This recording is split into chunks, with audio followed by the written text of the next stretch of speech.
लड़ाई बिना हथियार के उपन्यास हिंदी में Rahul Pandey self published by author in 2019 all promoting contents screenplay and dialogues are reserved through author Mr. Rahul Pandey 2018 copyright @ Rahul Pandey 2018 पुस्तक की कल्पना के स्वयं रचयिता एवं सर्वाधिकार लेखक राहुल पांडे के पहचान पर दर्ज यह टाइटल एवं कथानक अवतरण का संपूर्ण मालिकाना हक लेखक के पक्ष में निहित है। इसकी नकल बनाना या फिर किसी भांति रूपांतरण अथवा ऑडियो वीडियो या रंगमंची रूपांतरण या कंटेंट से सिमिलर बनाकर व्यापार करना भारतीय कॉपीराइट एक्ट 1957 के अंतर्गत और संयुक्त राज्य अमेरिका कॉपीराइट एक्ट 1976 के मानक दंड के अनुसार दंडित किया जा सकता है।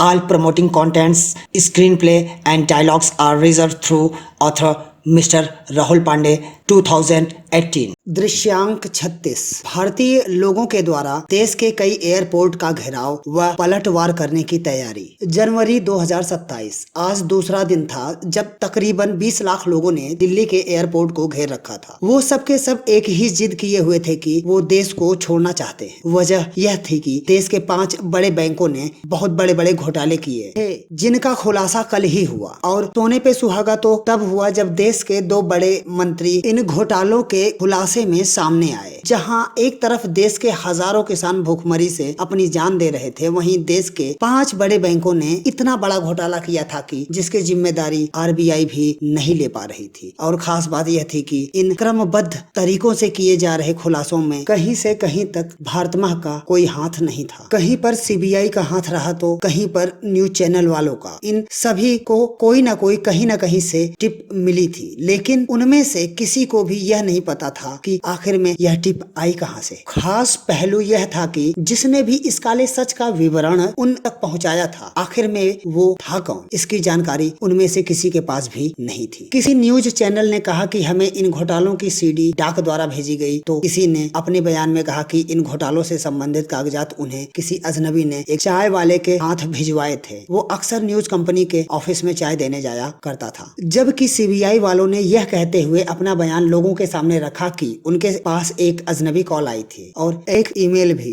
जिसमें किसी अन्यत्र घोटाले का संपूर्ण विवरण था। इस खबर को सुबह से करीब 5 घंटे हो गए थे पूरे देश में आग की तरह फैले हुए, जिसे देश के लगभग 8 न्यूज चैनल्स पर निरंतर दिखाया जा रहा था। जिसे देख देश के हर एक कोने से एकत्रित होती तकरीबन 20 लाख आक्रोशित आवाम इन घोटालों के विरोध में जो अब देश छोड़ने पर आमादा थी। और जैसे ही उन्होंने दिल्ली एयरपोर्ट का घेराव किया, उस समय के बाद से तो देश का कोई भी न्यूज चैनल ऐसा नहीं रहा जिस पर यह खबर आग की तरह ना फैली हो। इस घटना को व्यतीत हुए करीब 12 घंटे हो गए। यह खबर अब हर तरफ वायरल हो चुकी थी। न्यूज मीडिया के साथ साथ सोशल मीडिया भी इस न्यूज को हवा देने में अपनी कम भूमिका नहीं निभा रही थी। यह न्यूज अब अपने चरम सीमा पर थी, लेकिन इसी दौरान एयरपोर्ट घेरने वालों की संख्या निरंतर बढ़ती जा रही थी। खास तौर से जनता में जिस बात का आक्रोश देखने को मिल रहा था वो यह कि इन घोटालों को अंजाम देने वाले बड़े ही आराम से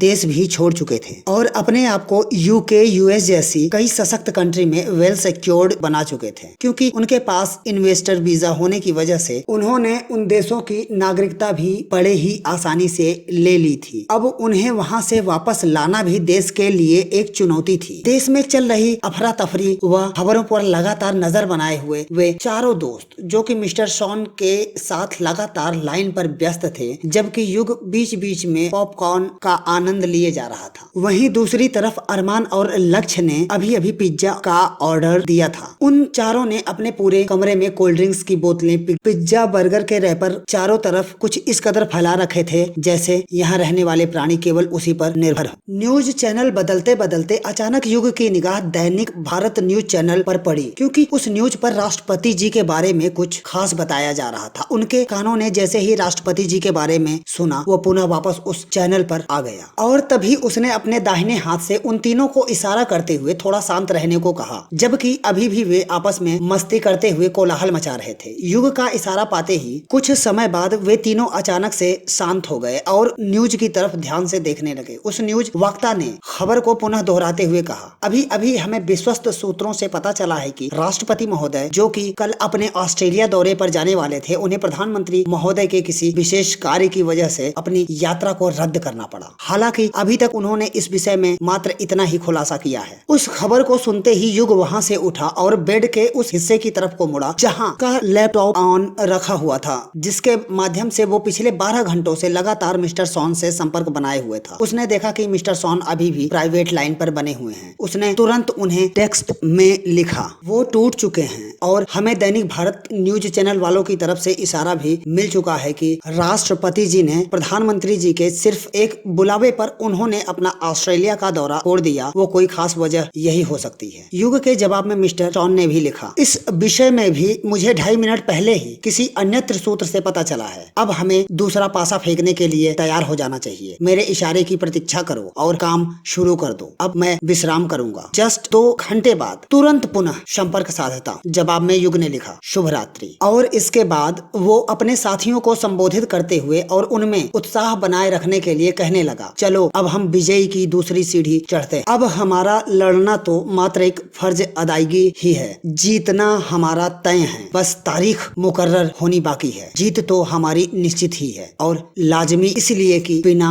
लड़े जीत कहाँ। जीत का अस्तित्व ही लगातार लड़ते रहना है। युग के शब्दों की तपिश ने उसके बाकी के साथियों के अंदर भी देश के प्रति एक जोश सा भर दिया। वो तुरंत अपने अपने स्थान से उठे और कार्य पर लग गए।